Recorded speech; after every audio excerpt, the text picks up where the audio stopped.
c'est un bilan qui est beaucoup dans la communication, mais très peu dans l'action et très peu surtout dans des politiques qui ont un impact pour la vie des gens. Avec aujourd'hui une région qui a un taux de chômage qui est bien plus élevé que la moyenne nationale, avec des lycées qui sont dans un état dégradé à un niveau assez dramatique pour un certain nombre d'entre eux. Une fois de plus, on parlait de la carte ZOO qui a été multipliée par 7 pour les jeunes. Voilà, donc on est dans une des régions qui est parmi les plus riches en France et pourtant qui est l'une des plus inégalitaires. Voilà, donc aujourd'hui, le bilan de Renaud Muselier, c'est celui-là.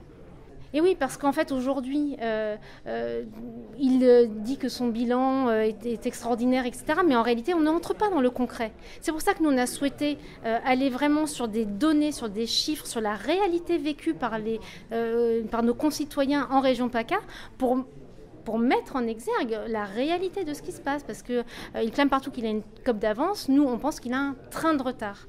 Nous, notre socle, c'est la vie quotidienne des gens, et c'est de trouver donc des solutions à la fois sur la question de l'emploi, sur la question du chômage, de la formation, des transports, lutter contre les fractures territoriales, lutter contre les inégalités.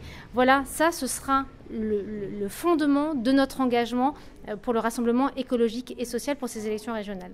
Moi, je ne me fie pas aux sondages. Ce que je vois, c'est qu'effectivement, il y a un certain nombre de nos concitoyens qui aujourd'hui sont dans des situations extrêmement compliquées, sont pour certains désabusés, et nous, on veut leur redonner l'espoir. Voilà, donc c'est ça notre message, et on veut leur dire que c'est possible et qu'une autre politique est possible en région PACA.